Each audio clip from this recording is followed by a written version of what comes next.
Assalamualaikum warahmatullahi wabarakatuh.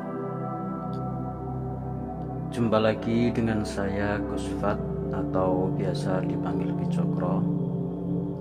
Semoga saudara-saudaraku dimanapun berada selalu mendapatkan rahmat dari Allah Subhanahu wa Ta'ala. Dan bagi saudara-saudaraku yang sudah subscribe channel saya ini, saya doakan semoga selalu diberikan kesehatan oleh Allah, diberikan rezeki yang berlimpah, dimudahkan segala urusannya, serta mendapatkan manfaat dan keberkahan dari setiap tayangan amalan atau doa yang saya bagikan kepada saudara-saudaraku semua. Amin. Saudara-saudaraku, kekayaan dan kemewahan merupakan perhiasan dunia yang bisa membuat siapapun akan gelap mata.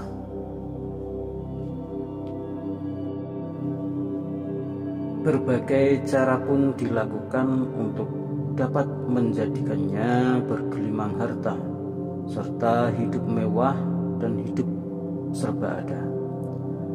Berbagai usaha pun dilakukan mulai dari cara-cara biasa hingga cara-cara yang di luar akal sehat. Mulai dari bekerja keras, berdagang dengan mencari keuntungan sebanyak-banyaknya, bahkan juga ada yang melakukan korupsi, mencuri, merampok, dan lain-lain. Dan yang di luar akal sehat adalah dengan cara melakukan ritual-ritual tertentu untuk memperoleh kekayaan, untuk memperoleh kemewahan dunia yang bersifat instan. Berbicara mengenai mencari kekayaan dengan cara instan, saya tertarik untuk mencari informasi dari berbagai sumber mengenai cara instan tersebut.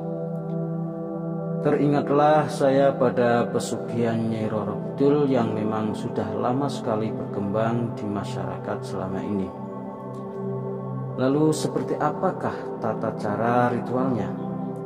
Berikut saya sampaikan informasi dari orang yang pernah mencoba melakukan ritual pesugihan tersebut. Saudara-saudaraku, dari informasi yang saya dapat bahwa menurutnya untuk melakukan ritual pesugihan ini dapat dipandu oleh seorang juru kunci pesugihan di pantai selatan. Tidak hanya di pantai Parangtritis, namun ada juga di beberapa pantai selatan Pulau Jawa yang disebut-sebut memiliki gua yang dapat digunakan untuk melakukan ritual tersebut.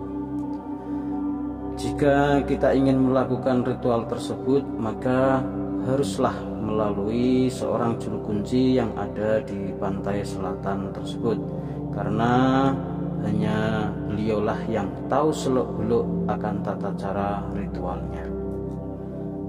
Dari penjelasan serta pengakuan dari orang yang pernah melakukan ritual tersebut bahwa untuk melakukan ritual pesugihan itu perlu dilakukan ritual atau bertapa selama 40 hari di dalam sebuah gua terpencil yang tanpa penerangan. Dan setelah selesai bertapa selama 40 hari, maka Nyai Roro Kidul ini akan datang menemui dan menanyakan maksud serta tujuannya. Dari penuturannya bahwa sosok Nyai Roro Kidul ini mempunyai kecantikan yang luar biasa, yang hampir sama persis dengan gambar-gambar yang beredar di masyarakat selama ini.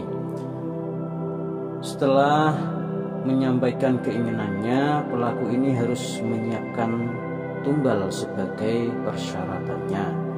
Jika pelaku ini setuju, maka akan dilanjutkan ke tahapan ritual berikutnya. Namun jika pelaku ini tidak setuju, maka ritual tersebut dapat dibatalkan atau tidak dapat dilanjutkan.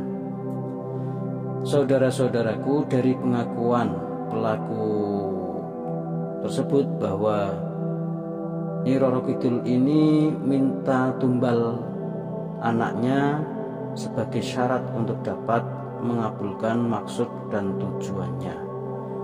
Dan jika keberatan maka dapat digantikan dengan saudaranya terdekat.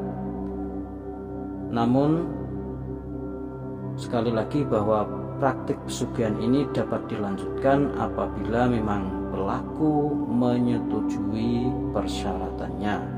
Namun jika pelaku ternyata menolak, maka praktik pesugihan ini tidak dapat dilanjutkan kembali. Saudara-saudaraku yang dirahmati Allah, saya juga memperoleh sebuah informasi dari sumber lain bahwa sebenarnya sosok yang menjadi tempat meminta pesugihan tersebut adalah Nyai Blorong, bukan Nyi Roro Kidul. Karena menurut salah satu seorang paranormal yang memang mampu mengetahui seluk-beluk pantai selatan bahwa Nyai Roro Kidul ini orangnya baik. Tidak mungkin Nyi Roro Kidul ini memberikan pesugihan dengan cara-cara sesat tersebut. Sedangkan yang sebenarnya menjadi sosok pesugihan tersebut adalah Nyai Blorong yang memang mempunyai watak jahat serta menyesatkan. Wallahu a'lam, hanya Allah yang tahu siapa sebenarnya sosok tersebut, apakah memang benar itu Nyi Roro Kidul atau Nyai Blorong. Saudara-saudaraku, dari informasi ini kita dapat mengambil pelajaran bahwa jika kita ingin memperoleh sesuatu dengan cara tidak benar atau dengan cara menyimpang, maka semuanya juga akan berakhir menyakitkan, seperti kita kehilangan salah satu keluarga atau anak. Bahkan kekayaan yang semu tersebut dapat menyebabkan bencana yang akan membuat kita menyesalinya seumur hidup. Ingat bahwa Allah Maha Kaya dan Maha segala-galanya. Mari kita berserah diri hanya kepada Allah. Tidak ada yang abadi di dunia ini kecuali hanya Allah Subhanahu wa Ta'ala. Bekerja dan berdoa adalah cara terbaik untuk memperoleh rezeki yang halal serta mendapatkan ridho dari Allah Subhanahu wa Ta'ala. Saudara-saudaraku, demikian cerita singkat mengenai pesugihan Nyi Roro Kidul. Entah cerita tersebut itu benar atau tidak, kita semuanya tidak ada yang tahu, hanya Allah yang tahu. Mudah-mudahan kita semua dapat mengambil manfaat dari adanya cerita ini. Jangan sampai kita terjerumus ke dalam jalan yang tidak diridhoi Allah. Sampai ketemu pada tayangan saya berikutnya. Wal afu minkum. Wassalamualaikum warahmatullahi wabarakatuh.